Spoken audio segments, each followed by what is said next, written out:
Ini kejadian sebelum era reformasi, sekitar tahun 90-an. Kejadiannya di daerah pinggiran Jakarta, Jabodetabek lah.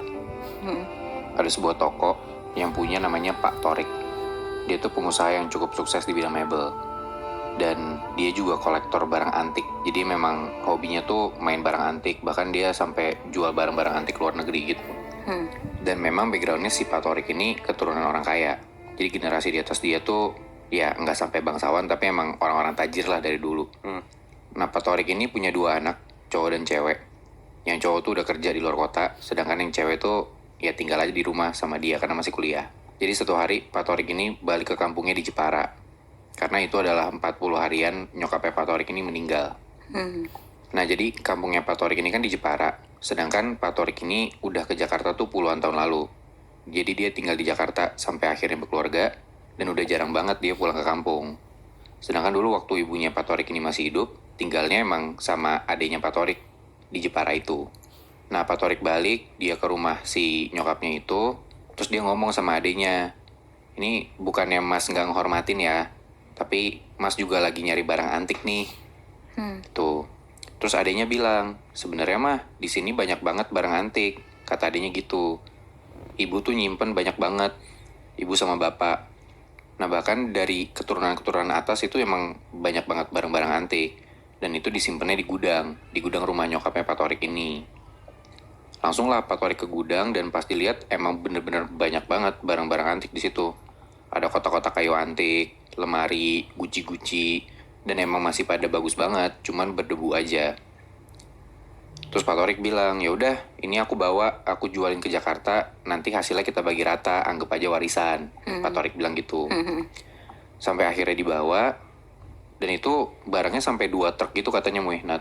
Saking banyaknya tuh. Saking banyaknya. Dibawalah ke workshopnya dia, ya kayak ya tempat toko mebelnya dia lah. Diberes-beresin sama si karyawannya Pak Torik ini, sambil dilihat-lihat sama dia, sambil diawasin gitu. Karyawan yang ngelap-ngelap, terus Pak Torik ini jatuh cinta, naksir banget sama satu meja rias. Nah, terus Pak Torik bilang ke karyawannya, coba ini dilap, dirapihin, dibagusin gitu ya. Udah tuh, dibenerin, diberesin sama karyawannya. Terus setelah itu, Pak Torik tuh dikasih tahu sama karyawannya ini, Pak, ini meja riasnya ada satu laci yang kekunci, nggak bisa dibuka. Kalau saya buka paksa, takutnya rusak. Jadi lo bayangin nih, ada meja rias cewek gitu, ada cerminnya, terus meja gitu kan di bawahnya. Nah, meja ini punya 4 laci. Di sisi kanan tuh ada 2, di sisi kiri ada 2 juga. Nah, laci yang di sisi kanan bagian bawah itu nggak bisa dibuka. Dan itu nggak ada kuncinya emang? Nggak ada kuncinya. Kata karyawannya, ini lacinya semua bagus sih Pak, cuman yang bagian kanan tuh nggak bisa dibuka, paling ya jadi ornamen aja. Ketimbang dipaksa buka ntar benerinnya susah. Tapi saran saya sih nggak usah dipakai aja Pak, karena dibanding nggak bisa useful sepenuhnya gitu, jadi ya udah taruh sini aja gitu. Tapi Pak Torik maksa, udah biarin aja, yang penting bisa dibawa pulang. Terus di situ tuh karyawannya kayak agak nahan gitu Nat, Muy. Mukanya kayak nggak enak, nyari alibi gitu loh, buat nih meja rias nggak usah dibawa. Karyawannya nyaranin, saran saya sih jangan Pak, tapi kalaupun Bapak mau, mending dimandiin kembang. Soalnya ini barang udah tua banget, lebih tua dari Bapak, bahkan lebih tua dari saya. Kita nggak tahu barang yang kita punya itu sebelumnya ada cerita apa di baliknya. Apalagi barang bekas kan. Banyak banget barang-barang bekas yang sekarang tuh pada dicari orang-orang. Karena yang tadi gue bilang juga di awal kan pada mau nge-thrift gitu. Nggak cuma baju, tapi banyak banget barang-barang lama atau antik yang dijual dan orang-orang tuh pada beli lah. Salah satu di Gcam. Gue dapet cerita ada orang yang nge-thrift di Gcam di salah satu tempat thrift di Jakarta. Dia ini cewek namanya Sania.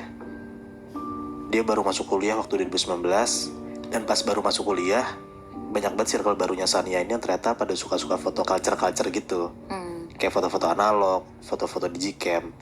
Nah, si Sania ini tertarik lah buat main di Gcam. Oh, ngikut gitu. Iya. Dia ngerasa katanya hasilnya tuh lebih oke dan bisa foto semaunya kan. Kalau misalnya analog kan ada filmnya tuh.